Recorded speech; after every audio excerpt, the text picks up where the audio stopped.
Hi, Tim. Thank you. Coverage you can count on continues now in Aiken County, where more fentanyl overdoses are being reported. Now, drug treatment providers are scrambling to warn people about the dangers. News Channel 6's Ashley Jones reports.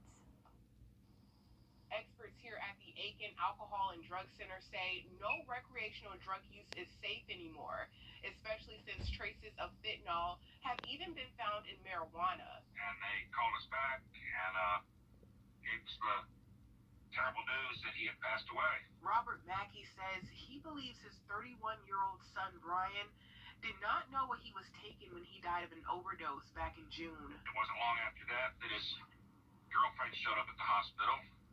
We asked her what had happened, and she said he had done some cocaine.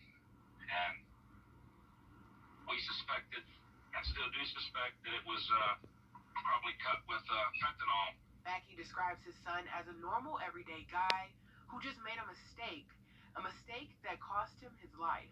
According to her, it was almost instant after he snorted this cocaine that he fell out, started turning blue. Brian's story is not unique in Aiken County. According to a coroner's report, fentanyl was found in the systems of more than 80% of fatal drug overdose victims since January 1st. Margaret Key is the executive director for the Aiken Center. She says the fentanyl crisis impacts everybody. Perhaps certain demographics, an opioid overdose might have come to be because it started with a surgery. And for others, she says it started with experimentation. Key says just this past month, there were an estimated 63 suspected overdoses, 2 of them fatal.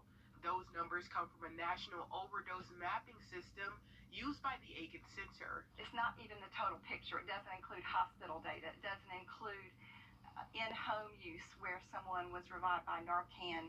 It's mostly EMS, EMTs, first responders that are part of this OD mapping to try to get us really real-time information about where overdoses are happening. He says fentanyl has even been found in marijuana in this part of South Carolina.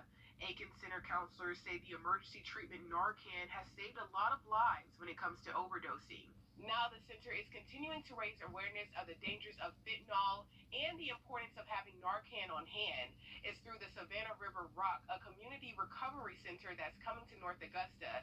You can find details on that on our website at Wjbf.com.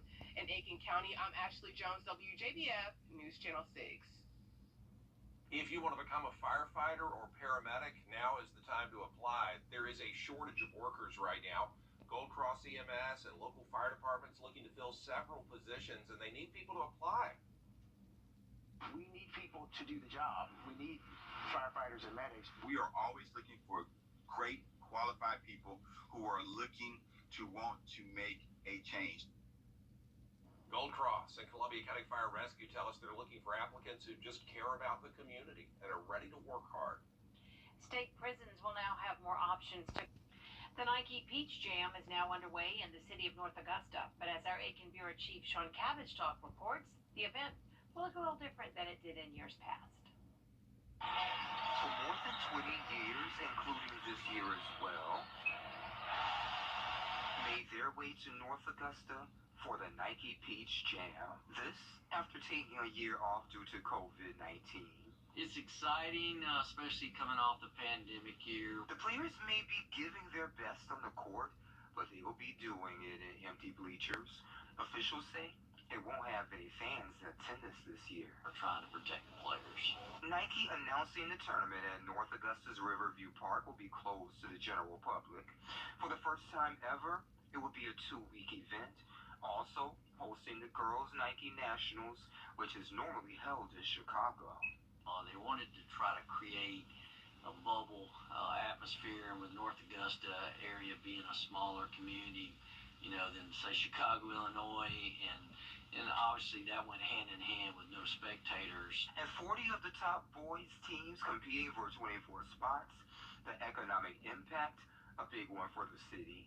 There not only are all the hotels booked, there's people renting homes, and that's part of the economic impact that we're seeing. People in restaurants, people in hotels.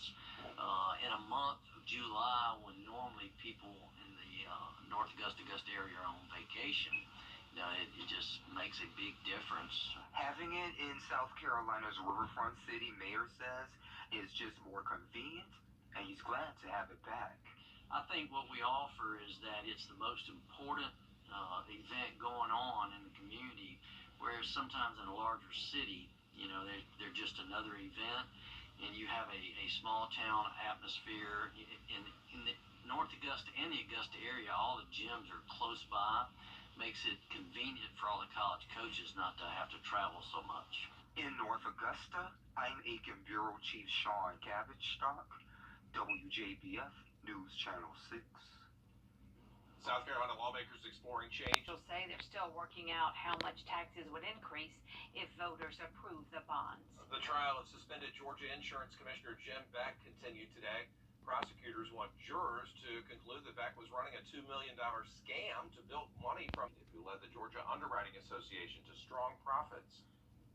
A new driver's ed program in Columbia County allows teenagers to practice on a police training course. News Channel 6's Mary Calkins shows us. Sitting behind the wheel is a responsibility the Columbia County Sheriff's Office takes very seriously. I'm at their teen driver safety class where they're teaching students how to respond in dangerous situations when they're driving. Situations like how to regain control of the car when you're skidding out. Correcting yourself when you've lost control of the vehicle is known as CPR. Correct, pause, and recovery. Students got behind the wheel to try it out for themselves. You did really well. This is a new program, but instructors say it's one that can be the difference between life and death. But the fact of the matter is between the ages of 16 and 19, the number one killer is sitting in the driveway. More car accidents hurt these young people, and as a police officer, you know, responding to a call where you have to put a sheet over a child is probably the worst one you can go to. Lieutenant Canterbury says learning to be a good driver who avoids distractions and knows how to react in dangerous situations comes from experience. And if we can artificially create that out here, hopefully it'll sink in. In Appling, Mary Calkins, WJBF News Channel 6. Still to come, Democrats unveil a sweep